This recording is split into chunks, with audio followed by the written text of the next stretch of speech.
How you guys doing? I'm so happy they brought me in here. I drove all the way. Do you guys know I get a free drink for doing this? Yeah. I get free food.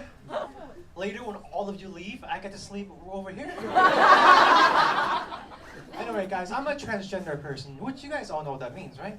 I don't have to explain it for anybody? Okay. Being transgender. All it means is that my life is way more interesting than all of you guys.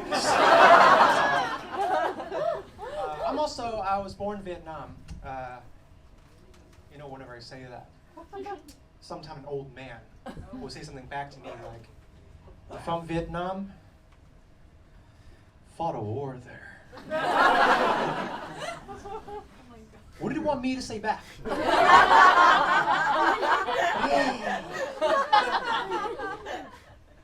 I've heard of you. I thought you were cool. Anyway, my name is...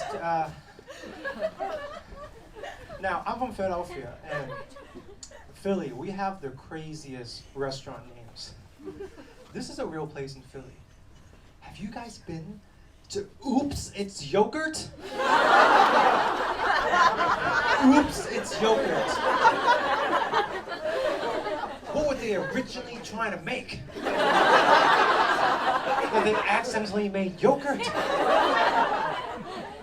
I asked a guy that works there, and he's like, "I'm glad someone brought this to me." Because we do stem cell research here.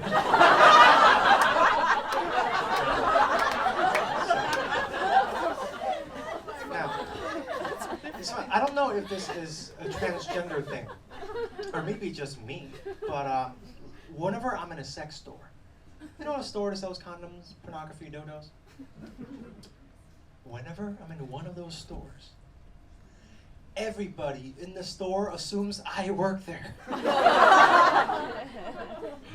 You should see how confident people are.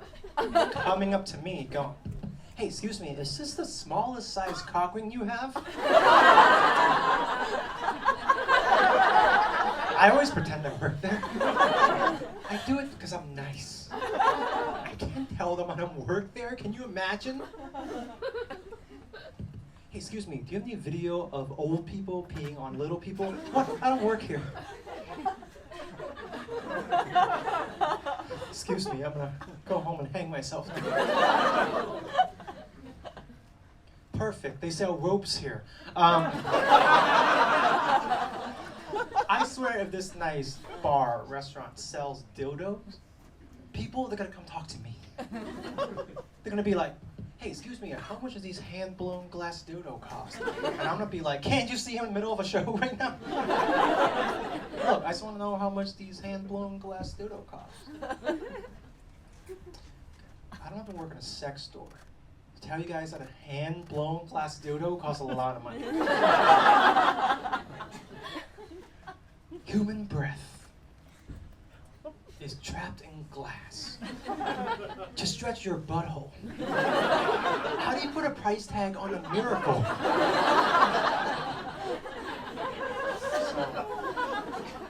One of the most annoying thing about being transgender is that I find that I constantly gotta be forgiving people all the time. Like, I'll be at a party, had a fun time, I'll go home. And then at like 2 a.m., I get an Instagram message that goes like this. "Hey, I met you at the party earlier, and I accidentally misgendered you. I caught a moment, but I didn't say anything. I'm so sorry. I hope I didn't ruin your night, and I hope I run into you again." And I'm reading this message like, who the fuck is this? You're forgiven, I guess. 4 Hail Marys. Yeah.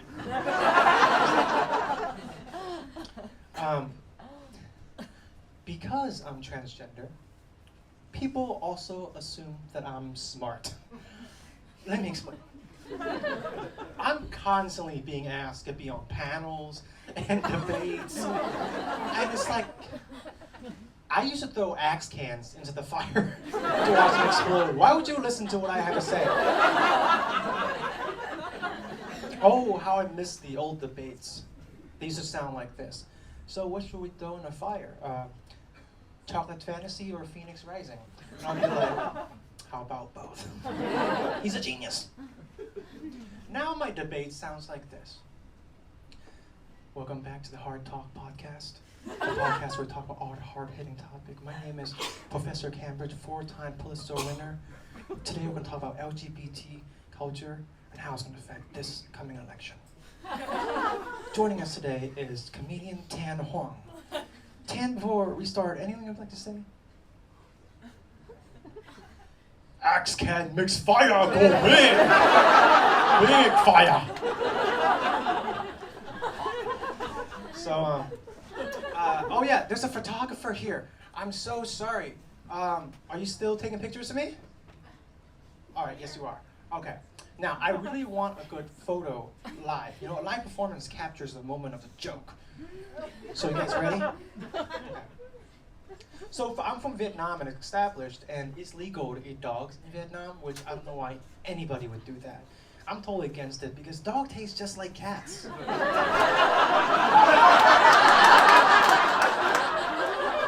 Can you do another one? Okay. So, people, when they find out that I'm transgender, they ask, that's very cool. So, are you ever going to get the bottom surgery? And, you know, I'm not going to get the bottom surgery. I'm not, because my penis is the one thing I have that reminds me of my dad. Thank you for letting me do that. Good luck with photographer.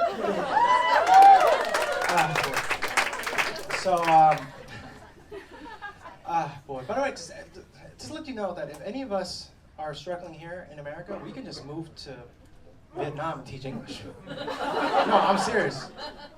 Most English teachers are just American people who went to Vietnam for a wedding and then never left.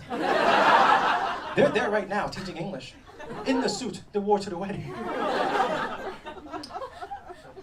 And if you're an actor in America and you're white, move to Korea, please. Oh, yeah. Yeah, because the white actors that are currently on K-dramas right now cannot speak English. Like at all. The green actors, they're doing just fine. They're going, everyone, I'd like you to meet our photographer from New York. Then some white guy walks in, hello, I am the photographer from New York. That is how we do it in the Bronx.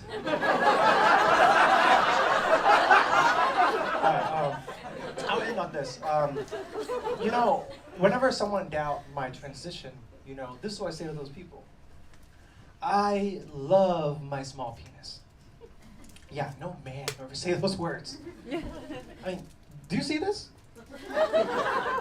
This is not a tuck job. I'm not wearing any underwear right now. And I have a full-on erection. All right, thank you guys so much.